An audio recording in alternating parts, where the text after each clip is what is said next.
My name is Matt, 33, and my ex-wife, Lori, 26. We have been married for only 2 years. It's still so sad that Lori destroyed everything we shared after all the promises we made to each other. Lori and I met at a mutual friend's wedding in my hometown long ago. Coincidentally, we both traveled from the same state to attend the wedding.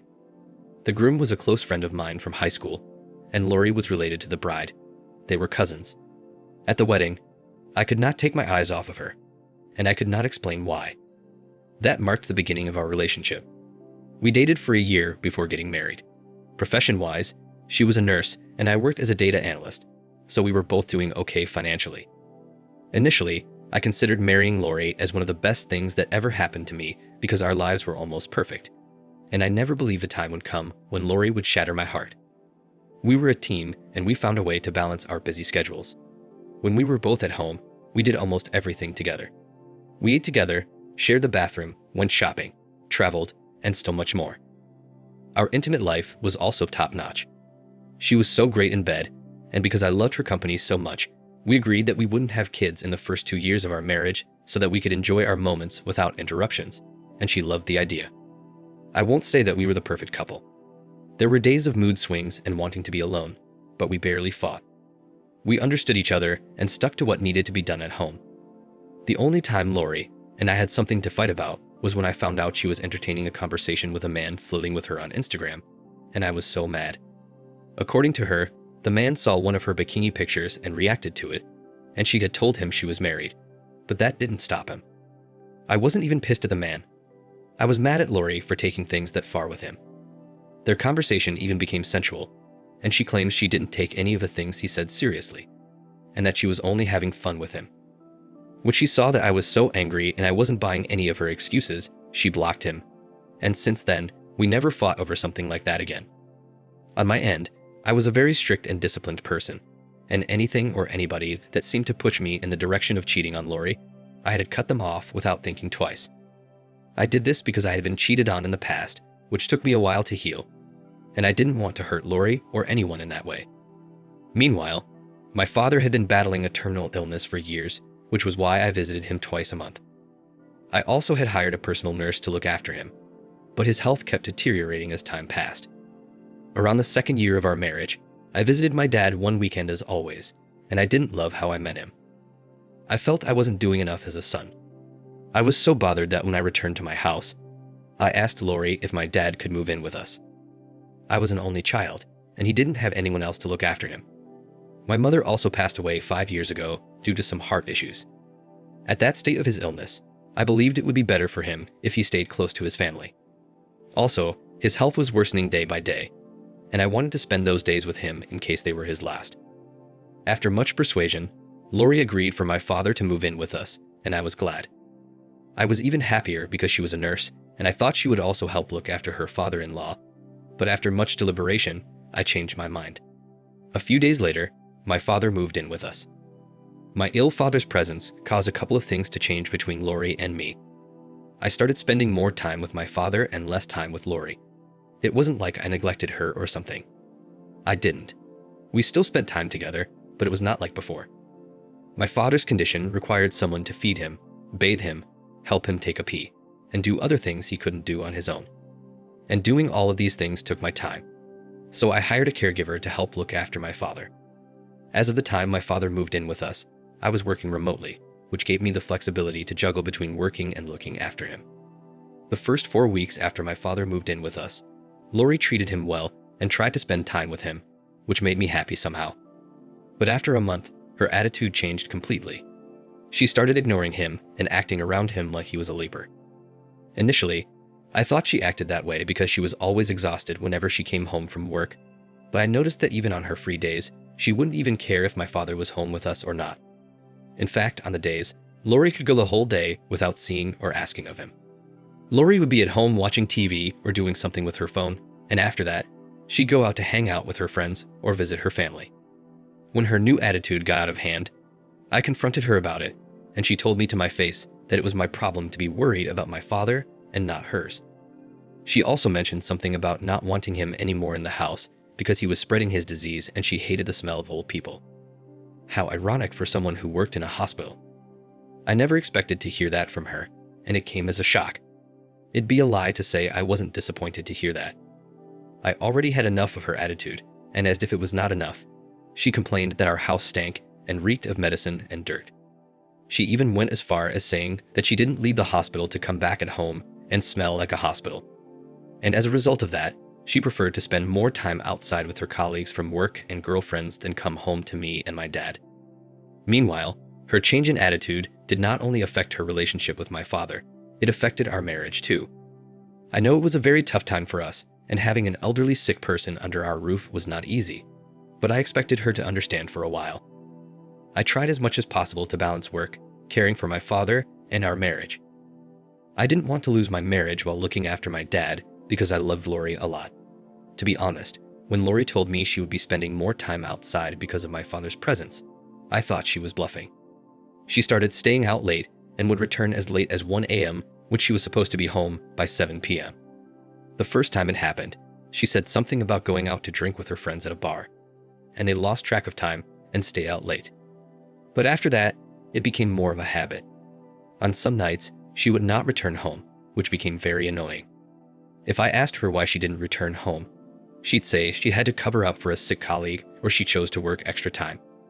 As she continued with this new lifestyle, we fought more and more. She became very insolent, called me names, and said hurtful words at the slightest provocation. Sometimes, she wouldn't hesitate to start a fight in front of my father.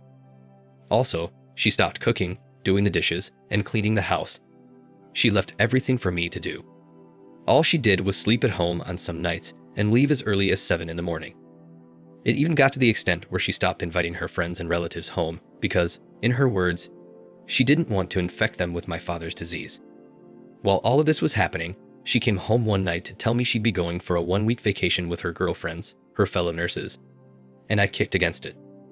I was hurt that our marriage was in shambles, yet she was more concerned about hanging out with her friends for a whole week. Despite my disappointment, she still went on her vacation. By the time she returned, I was livid after a week of no communication and her posting her bikini photos of the food she ate, and places she went to on social media. She was no longer the Lori I married, and it hurt me so much that she abandoned me in that season of my life. I needed her support and presence the most. Out of anger, I told her to return to where she came from, and without showing remorse, she rolled her box and left the house. This act alone broke my heart. Days passed, and she didn't call to apologize or fix things between us. She wasn't even concerned about me or my ill father.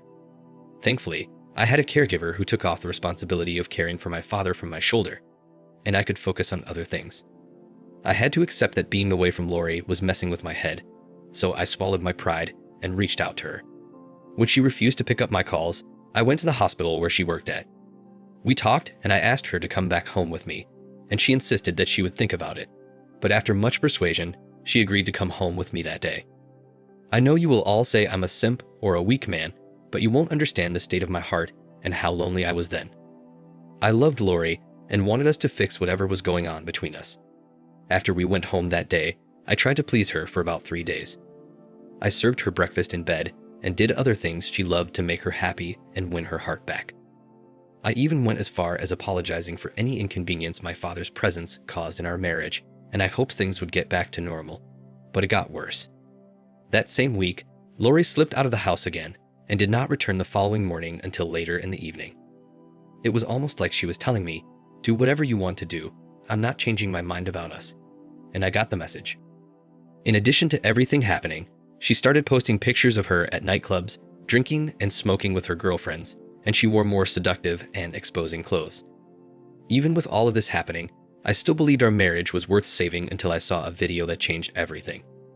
One night, while they were out drinking, one of her close single friends, who I also followed on Instagram, posted a video of them hanging out and having fun as usual, and she took turns recording each person that was there with them. She recorded Lori making out with a man. His left hand was inside her skirt. At first, it felt like my mind was making things up. After rewatching the video multiple times, I realized the only explanation for her change in attitude, sleeping out, staying out late, and talking back at me was because she was cheating on me. You might think I should have been heartbroken and in tears after seeing the video, but I wasn't. I was enraged. Yes, I was disappointed, but I was angry and disappointed. I saved the video on my Instagram saver and waited for her to return. As I expected, she did not return home that night, and when I asked her the next day, she didn't come up with a good reason and just ignored me. I knew she was already cheating on me, but Lori was wise and good with words, and she could say she kissed her affair partner under the influence of alcohol. So I knew I had to gather more evidence. On one of the nights when she was deep asleep, I accessed her phone with her fingerprint, and to my greatest surprise, I found out she was on 3 different dating apps. She created different profiles, and she mentioned that she wanted to have fun and make new friends. Seeing this definitely took me by surprise, and as if that wasn't enough, I found a WhatsApp group chat she belonged to. It was a group chat of 6 ladies, the same ladies she went on her recent vacation with. And the funny thing was, she was the only married one among them. On the group chat, they said all manner of nasty things to each other and teased each other about the men they all slept with. On reading further, I found out that Lori slept with 2 men in the space of 1 week while she was on her fancy vacation. And she even shared with them that her experience with the men was one of the best experiences she had in bed. I couldn't sleep throughout the night because of what I saw on Lori's phone. Deep down, I wanted it to be a bad dream, but it was 100% reality. When Lori woke up the following day to mind her business as usual, I confronted her about it, and she was angry I went through her phone without her permission. She showed no remorse that she was cheating on me with multiple men. Instead, she blamed me for pushing her to do everything she did. She even said that if I wanted our marriage to work, I had to choose between her and my ill father. That was the most hilarious thing she had said in weeks. First of all, it was bold of her to still think we had a marriage after sleeping with every Jack and Jill she met. I told her our marriage was over and kicked her out of my house. There's no way I would pick her over my father. When I told her our marriage was over, she was stunned and said I was saying that because I was mad, but after I threw her stuff out of the house, she understood I wasn't just mad, I was serious. She had never seen me so angry in our 3 years of knowing each other. I told her to return to her men and have fun like she wanted. She left, expecting me to return and beg her like I did the last time. I have contacted the lawyer that will be handling our divorce case, and I can't wait to get it over and done with. Any advice would be appreciated. Now for the first update. Hello everyone. Thank you for your comments. Honestly, when I married Lori, I didn't think her profession would be associated with a high rate of infidelity. No, I'm not accusing all nurses of cheating. It is a noble profession, but some people tarnish its reputation. I'm only surprised as I have read your comments. I don't know what to say to those saying we should have dated long. I felt 1 year of dating was enough, and since we loved each other, I didn't think she would betray me like that. I don't believe that it is my fault that my father needed proper care, and I felt that it was okay for him to move in with us because I believe Lori and I would make him feel at home just as I would have done for any of her parents. So I only did what every other son would do. Last week, my lawyer sent her the divorce papers. She's been blowing up my phone since then. For the 3 weeks before she was served, she didn't call me once or even text. But after she got the divorce paper, she sent me many text messages. I picked up her call 2 days ago, and she was crying over the phone. She said she didn't want us to end things like this, and she did everything she did because she wanted to explore, and she didn't do it to hurt me. I didn't want to listen to the rest of her crap, so I hung up the call. Even if Lori did not cheat on me, neglecting my sick father and telling me to my face that it was not her problem to worry about my father was enough to hurt me. Somehow, I feel divorcing her will not make her feel the same pain I feel. So I've come up with a perfect idea of revenge. So there's one of Lori's closest friends, Adriana. I've been recently talking to. She was the one who posted the live video on Instagram. Last night, Adriana came over to my house to help me look after my father. It was her day off, and we ended up sharing a bed. I don't know if I'm moving too fast, but I'm sure Lori won't be happy that her closest friend and I are getting close every day. I know I'll be judged and called sick, but you know what? I don't care. The situation in which I'm in is unexplainable. My wife cheated on me by sleeping with several men, and my father is on his deathbed. How do I keep myself sane? A part of me just wants to take a picture of us in bed together and send it straight to Lori, but that would be me being childish, right? Meanwhile, I notified Lori's family that we will be divorcing, and I didn't fail to tell them how much of a whore Lori is. Her mother was so disappointed when I broke the news, and she even asked if we could work things out. She tried to preach about marriage and endurance, but there's no way I will be enduring a whore. I'd rather die single. Now, Lori will know what it feels like to live with her parents' disappointment forever. For once, I never expected that a day when I'd have to share my story on this platform would come. Let's say Lori has refused to sign the divorce papers, and I will make another update as soon as she does. Now for the second update. Hello everyone. Thank you for your comments. First, I would love to clarify that I'm not using Lori's friend, Adriana, as a rebound. I've always liked her, but because I'm a very disciplined man, I could not do anything because of Lori. As an adult, I know what is good for me and what isn't. We aren't dating yet. We are only close friends with benefits and respect for each other. So 3 weeks ago, Lori saw a picture of me and Adriana, which I had posted on Facebook, and she started calling me. When I didn't take her calls, she left with me voicemails, saying she knew I was trying to get back at her by hanging out with her friend, and it was working. She begged me again, and she swore she would change. She said her parents were giving her a very tough time, and she missed coming home to a man, and was tired of one-night stands. I knew she was only trying to emotionally manipulate me to take her back, and it wasn't working. When she was tired of crying on the phone, she switched to reminding me of all the promises we made to each other and how she was ready to start afresh.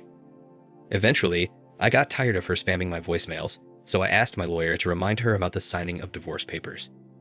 After my lawyer sent her the intimation, she showed up at my house unannounced the next day. Unfortunately, Adriana was at home with me that morning, and when Lori saw her, she tried to fight her and make a scene. I was so angry that she was disturbing the neighbor's peace, and I asked her to leave. Funnily enough, she said she wasn't going because we were still married, and she had a right to remain at my house. It was absolutely crazy.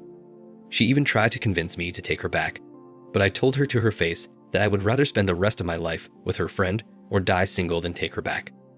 When Lori heard that, she got angry, took the divorce papers out of her purse, signed them, threw them in my face, and stormed out of the house. I'm glad she is finally out of my life. Frankly, I wish her a miserable life. Because of the scene Lori created and her trying to assault Adriana physically, I filed a restraining order for her, just in case she thinks of attacking us again. Thank you everyone for your suggestions and advice. I'll be watching out for your comments. Thank you for watching. Like and subscribe if you enjoyed the video. See you next time.